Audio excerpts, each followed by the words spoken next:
Jemaat yang dikasihi Tuhan, bertemu kembali di renungan kita di hari yang ke-6 ini. Mari kita bersatu di dalam doa, kita berdoa. Bapa Sorgawi, kami mendengarkan kebenaran firman-Mu ya Tuhan. Berfirmanlah melalui hamba-Mu, kami sudah siap untuk mendengarkannya. Dalam nama Yesus kami berdoa, amin. Jemaat yang dikasihi Tuhan, di hari yang ke-6 ini saya mau kita belajar dari 7 ucapan Yesus di atas salib. Jadi mungkin ayat Alkitabnya nanti saya bacakan secara terpisah-terpisah. Jadi kita belajar dari 7 ucapan Yesus di atas salib. Yang pertama adalah Lukas 23:34. Ya Bapa, ampunilah mereka sebab mereka tidak tahu apa yang mereka perbuat. Itulah ucapan Yesus yang pertama. Ya Bapa, ampunilah mereka karena mereka tidak tahu apa yang mereka perbuat. Meskipun Yesus sedang disiksa dan dihina, Yesus tetap berdoa untuk orang-orang yang membenci Dia. Yesus tetap berdoa bagi orang-orang yang menyiksa Dia, menghina Dia. Dia tidak mendendam. Dia tidak menabur kebencian. Bahkan Dia berkata, "Ya Bapa, ampunilah mereka." Yesus tidak mendendam, Dia mengampuni. Kita belajar dari Yesus bahwasanya kita selalu senantiasa akan mau mengampuni orang-orang yang menyakiti kita. Kita mau berdamai dengan orang-orang yang menyakiti kita. Yang kedua adalah ucapan Yesus yang kedua. Sesungguhnya hari ini juga engkau akan ada bersama-sama dengan aku di dalam Firdaus. Lukas 23:43. Ini adalah ucapan Yesus yang kedua. Sesungguhnya hari ini juga engkau akan ada bersama-sama dengan aku di dalam Firdaus. Kata-kata ini diucapkan oleh Yesus kepada orang jahat yang ada di sebelahnya, yang meminta agar Dia mengingat orang jahat tersebut, agar Yesus mengingat orang jahat tersebut. Dan Yesus mengatakan, sesungguhnya hari ini juga. Jadi hari itu juga. Artinya apa? Jemaat yang dikasihi Tuhan, Tuhan selalu menantikan siapa saja dan di mana saja, kapan saja orang datang untuk bertobat kepada Dia. Yesus akan selalu menerima setiap orang yang mau datang kepada Dia, orang yang mau bertobat kepada Dia. Yesus akan selalu membuka tangan untuk mereka. Jadi tidak ada pernah kata terlambat untuk bertobat. Yesus akan selalu menerima setiap siapa saja yang mau menerima Dia, bertobat dan meninggalkan dosanya. Dan yang ketiga adalah ucapan Yesus di atas salib adalah, Ibu, inilah anakmu, inilah ibumu. Yohanes 19 ayat 26-27. Hal ini juga mengingatkan kita bahwasanya di saat Yesus dalam keadaan sekarat sekalipun, Dia masih peduli terhadap keluarganya. Dia masih peduli terhadap orang-orang yang mengasihi Dia. Ibu, inilah anakmu, inilah ibumu. Artinya ini mengingatkan kita, sesibuk apa juga kita, sebanyak apapun tugas yang kita harus kerjakan, kita harus tetap ingat kepada keluarga kita. Kita harus peduli kepada keluarga kita. Kita harus memberikan waktu perhatian kepada keluarga kita.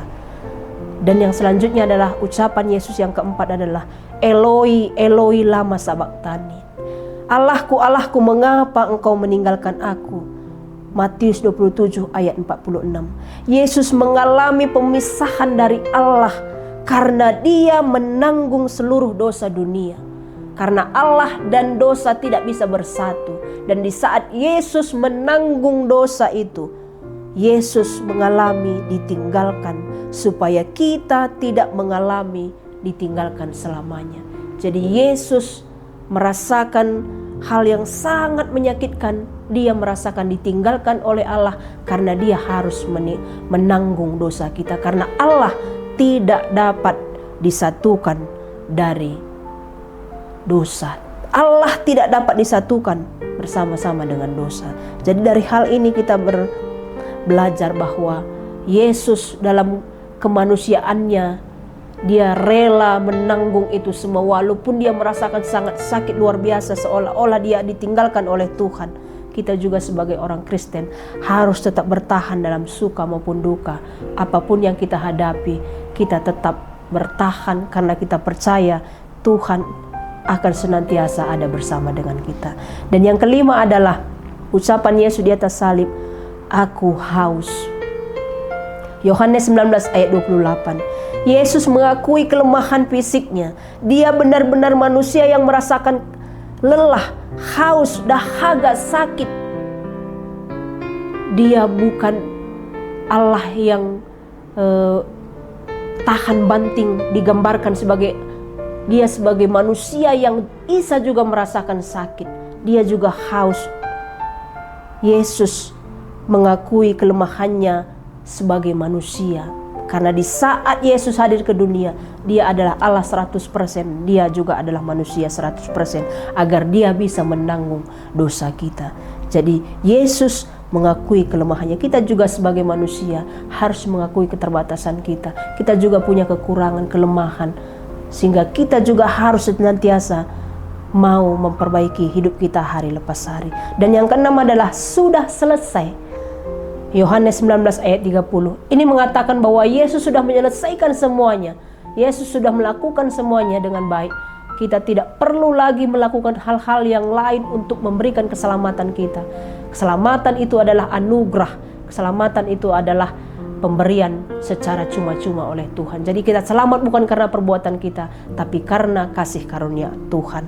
Dan yang terakhir adalah, Bapa, ke dalam tanganmu kuserahkan nyawaku. Lukas 23 ayat 46. Yesus benar-benar secara sadar melakukan apa yang dikehendaki Bapa, dan dia benar-benar menyerahkan kehidupannya sepenuhnya ke dalam tangan Tuhan.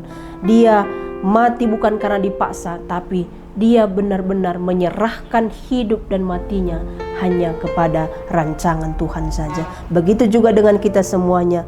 Kita harus mempercayakan kehidupan kita sepenuhnya hanya kepada Tuhan.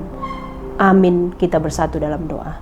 Bapa Sorgawi, kami sudah mendengarkan firman-Mu. Tolong kami agar kami dapat memahami dan dapat melakukannya di dalam kehidupan kami sehari-hari. Dalam nama Yesus kami berdoa. Amin.